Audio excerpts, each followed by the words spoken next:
but hopefully for some of you, it's starting to wind down at least. And then for our colleagues who we know are already on break, who kudos to them. So, but it's great to have you all here.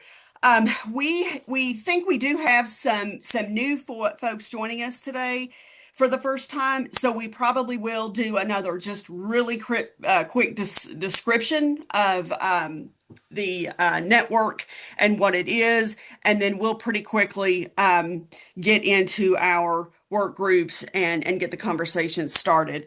Um, I have a couple of special guests today. Um, One is Carrie Welton is joining us today. Carrie is supporting a lot of our work around student basic needs and parenting students at CPE, and she is joining us to continue to support the Child Care Solutions Work Group and our five campus grantee partners. So, Carrie, it's really exciting to have you with us. Carrie has over 15 years of policy experience, again, currently working with Trellis Strategies. And Carrie, I'll give you just a moment if you want to just introduce yourself and say just a few words. Yeah, I'm happy to. Thanks, Tracy. Really glad to be here with you all. I'm very excited to have been working with the Success Collaborative since 2022, started with supporting the Basic Needs Action Network. And most of my background and experience is on the non-tuition support. So all the way that public benefit, adult education, workforce employment and training systems can better align to support post-secondary access and completion. I'm really proud to be a former first-gen low-income parenting student. I got pregnant when I was 16 in high school, had my son at 17, and it was really that experience trying to, run the traps of getting out of poverty, getting an education, trying to find ways to support myself and my son that unearthed the sort of injustice of the systems and the way that they're actually barriers for people to be able to achieve their own financial stability. So really excited to partner with you all, and particularly in this moment to be working with states who are doing really good work in the ground. I now consider myself an honorary Kentuckian, so hope y'all don't mind. I'm really glad to be here. Thanks, Carrie. And we also have Andrea Day with us. Andrea is part of the Kentucky Adult Attainment Network, but I just want to call out Andrea simply because she will be joining us as a speaker in January. Carrie's got that wonderful national perspective. Um, Andrea is our assistant director of the Kentucky Division of Child Care and is really going to help us dig into the supports available for parenting students, but also kind of what's happening in the state policy landscape. So stay tuned for that in January. But thanks, Andrea, for being here today and for agreeing to speak with the whole group in January. So with that, um, we will just take a look at a couple of the objectives. We're going to have our work group breakouts. For those of you that are just joining us for the first time, Hannah's going to do a quick overview of what those breakouts are. If you are already a part of one of the work groups, Nan has graciously auto-assigned you to that group, so you'll automatically populate into that group. If you are new to this group today, again, we'll go over which of the numbered work groups you may want to join. And then Hannah, with that, I'm going to turn it over to you. Excuse me. Talk about CAN. Awesome. Thank you, Tracy. And thank everyone, for being on here. Like we were just saying earlier, it's circle back season. So I appreciate that you all did not decide to circle back to CAN. It's really great, honestly, to see so many familiar faces on the call this morning, especially those of us who are already on break. Shout out U of L for that. But so just to briefly go over what CAN is.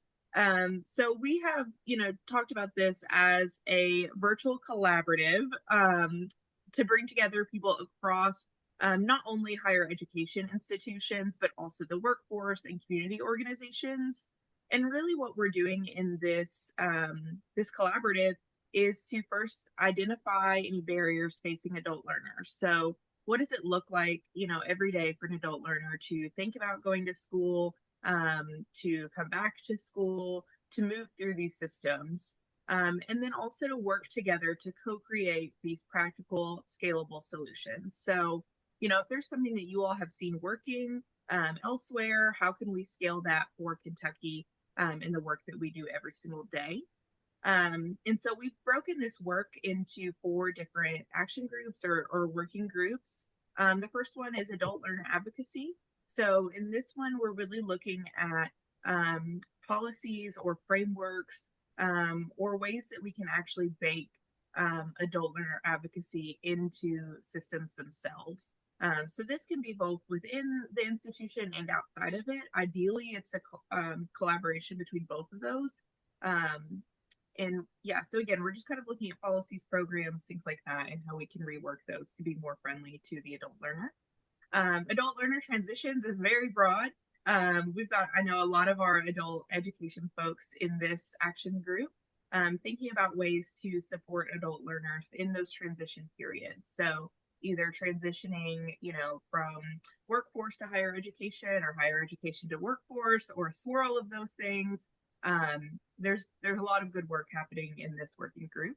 Credit for prior learning. This one's the second 2 are pretty self-explanatory. Credit for prior learning is, of course, looking at CPL. So CPL policies, practices, strategies in order to scale this, like I said, statewide and across and in between institutions. And then supports for parenting students is also pretty self-explanatory. We're looking at ways that we can help support our parenting students as they move throughout their educational and workforce careers. And I will just add, when we develop the can and the structure for it, one of the things that we wanted to make sure that we weren't doing is further siloing the work by these work groups. And so even though each of them has a specific focus, we are hoping that the speakers, the experts, the panels that we bring to the can over the spring semester will have broad impact for all 4 groups, allowing you to still have some pretty dedicated time to address those specific things.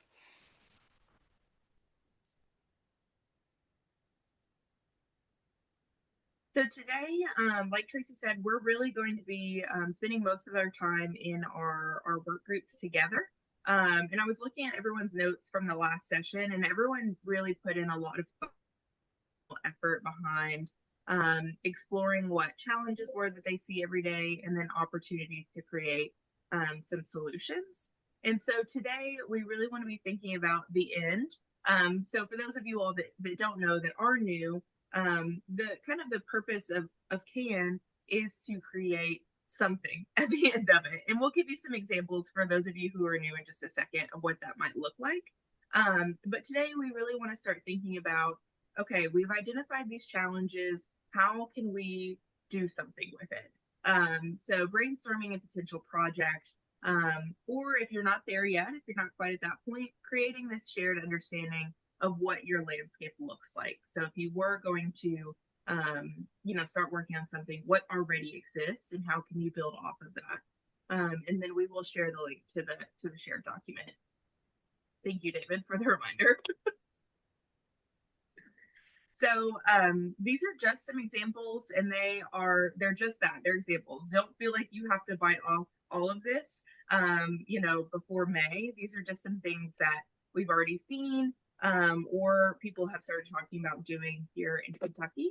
So some examples, it might be improved and standardized CPL website language or templates or policies that we can share throughout the state for CPL.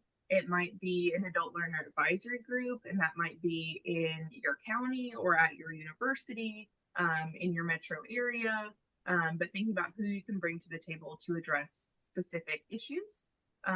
It could also be going after a collegiate Purple Star, for example, and what that would look like for your area. And so these are big projects. These might take longer than the time we have together, but you could start making strides towards something as big as this. And they've also got some smaller ones too. which I believe. Hannah, just a quick update from the state about a couple of these potential projects. Um, One is we were invited to apply to Illumina opportunity around adult learner branding. Um, and as part of that, we had two choices. One was sort of statewide branding for adult learners. Um, the other priority as part of that was digital user-facing digital supports for adult learners.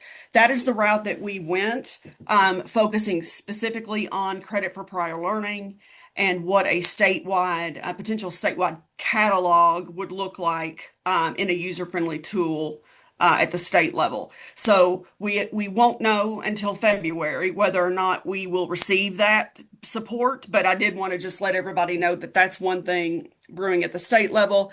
The other thing that we are waiting to hear on, really any day, is whether or not we've been accepted for a statewide community of practice around credit for prior learning with two other states. And this would support some of the things on this list. So again, as Hannah said, these are big projects. We can't tackle it all at once, but I did want to let you know those are just a couple things happening at the state level that we hope to hear from in the next month or so. And then these are small ones. So just, if you're thinking about adult learner barriers and things that, really get in the way of them achieving what they set out to achieve. So that might be a credential, that could be, workforce certifications, looking at policies and how you can review each policy. So creating a checklist for that process, or a parenting student resource map, just looking at what the landscape is, putting together what's already out there and finding a way to connect students to these resources. So finally, we do have some guiding questions kind of for the work today. But just to reiterate for those that are new, choosing your breakout room will give you some time to do that. But number one is going to be adult learner advocacy. Number two will be credit for prior learning. Number three is supports for parenting students. And then number four is transitions to post-secondary. So if you don't already have a breakout room, that is how they will be assigned. And then some guiding questions today. So, you all have already really done a lot of great work digging into what challenges and opportunities are. So today is going to be about how can we address these. So looking to see, are there other places that it's doing similar work? How can we scale this for our specific project? What would it look like for us to be successful by May? And then what's our first step in this work?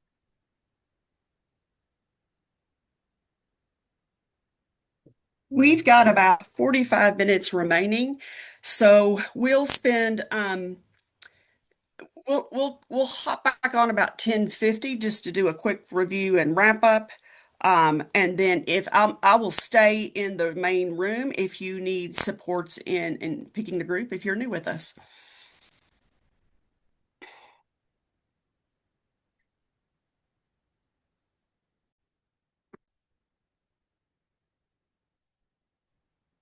As always, we'll hold a little bit of space here to do any wrap-ups, any aha moments, anything you'd like to share from your group. Hannah, can I put you on the spot to go first? You absolutely can, Tracy. We had a great conversation in adult learner advocacy.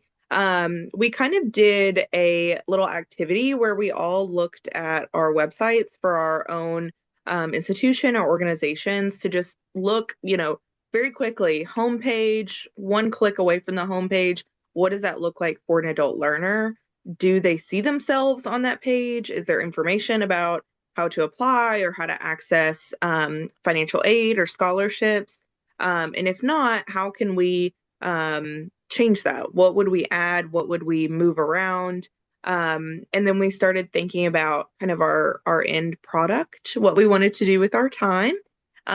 So one of the, I'll just share one that we talked about today. We've got a few that we're kind of tossing around, but one was thinking about data collection and how CPE collects data about the adult learners from each institution and how we might recommend changes to that to make it a more robust, data collection about adult learners. So not just age, but maybe other indicators that we could get from financial aid, like if they're a parenting student, getting more information about maybe them working full time, and these other indicators that would make them, as Dallas would say, a post-traditional learner.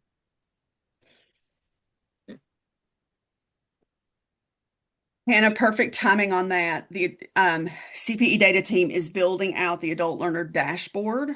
It exists, but we want to add additional indicators exactly like what you just spoke about. And so the the first version is set to be released in March. So again, just sharing that because the timing is perfect for that. If there are changes we want to make or things we want to add to that particular dashboard. Love that.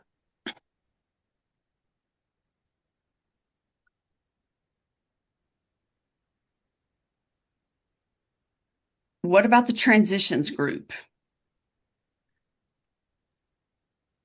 Okay, so we had actually a really, really nice conversation. I learned a lot actually about some really innovative programs that are happening throughout the state.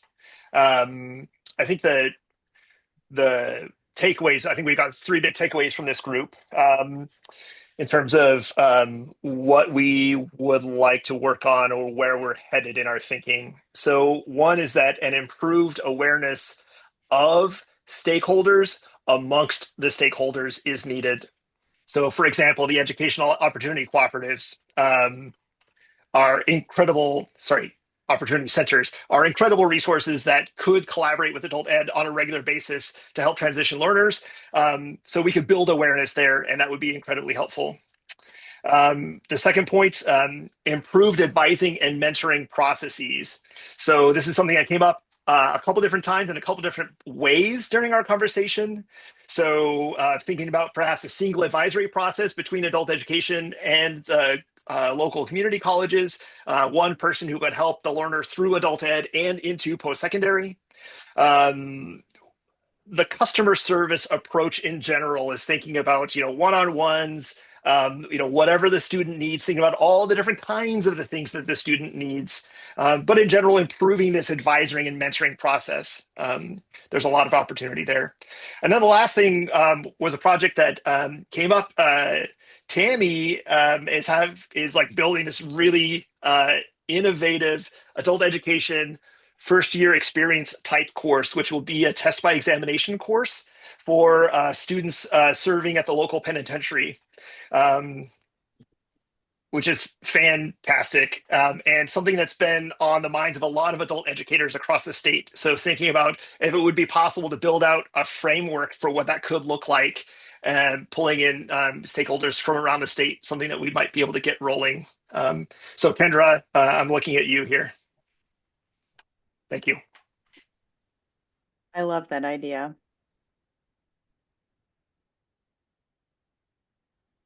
That's awesome.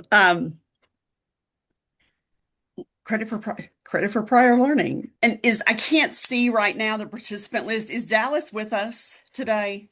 I don't No. think Okay. so. Oh, he I is? didn't see him. Oh, is he? I don't think so. Did he? Okay. I don't think so either. No. Ken No. Well, just the reason I'm asking, Dallas is going to be hopping off of his time as a senior fellow with CPE. And so, regardless of whether he's here or not, definitely want to share that and want to honor, oh my goodness, all of the work that he has done. And hopefully will continue just in a different capacity to do to support this work in Kentucky. So sorry, Matt, CPL. Kendra's got us. Right, Yeah, I took some good notes. So we asked with the short amount of time that we're going to have left in the academic year, what are some things that we could do like in the immediate? And we talked about maybe bringing in between Matt and I, we know quite a few experts, around the country. Who could we bring in to just talk about best practices on portfolios, transfer, international students, policy, and things like that. But John Nelson had a fantastic idea at the last minute of a credit for prior learning like resource library, since there is so much research and things out there. But also, all of us, of course, are willing to share our templates and everything that we have created ourselves, that we could put into this resource library, for everyone to use. And I really love that idea, because I've always been open to sharing anything I've created. I mean, I'm not creating the wheel here. Credit for Prior Learning's been around for 50 years. So, we've all really borrowed from each other. It's just how we put our spin on it. So I'm happy to share any of that. But, Matt and I, we talked about Nan and Becky Klein Collins and how much research they've done. And just, I'm happy to put that stuff into a resource library. And I think that would be great for people, at all different levels. So yeah, that's where we're at with credit for prior learning. Yeah, and I'll just follow up and say that I think that's a wonderful idea because so many times we have the plan group and other kind of disparately connected people, and we share those things out, but then it stops there instead of Mhm. having a nice primary resource like CPE to house some of that. I think that would be Mhm. great for not only the Commonwealth, but as we serve as kind of the beacon of good work here, it will generate and garner a lot of love and appreciation for the state of Kentucky making some big impacts in this area.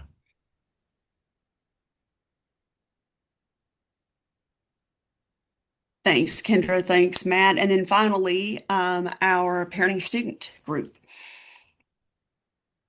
Hello, thank you very much.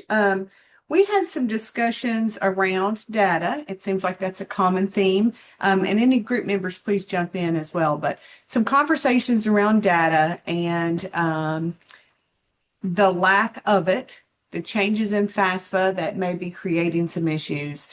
And then kind of putting together some ideas of how we can either strengthen some of the processes we have, just taking a look at some of the very low hanging fruit, like putting some questions back on admissions applications. To be able to gather some real, broad data, but also taking a look at how we could use some other resources or sources to be able to do some data collection system wide through projects that are already in place, like the family friendly toolkit or some other survey questions, things like that as well. And being able to maybe take a look at how we could use some state legislation if we wanted to do that to make some systems more consistent across the board as well. So what am I leaving out, group members? Matthew, you have anything you'd like to add? I think you covered it all.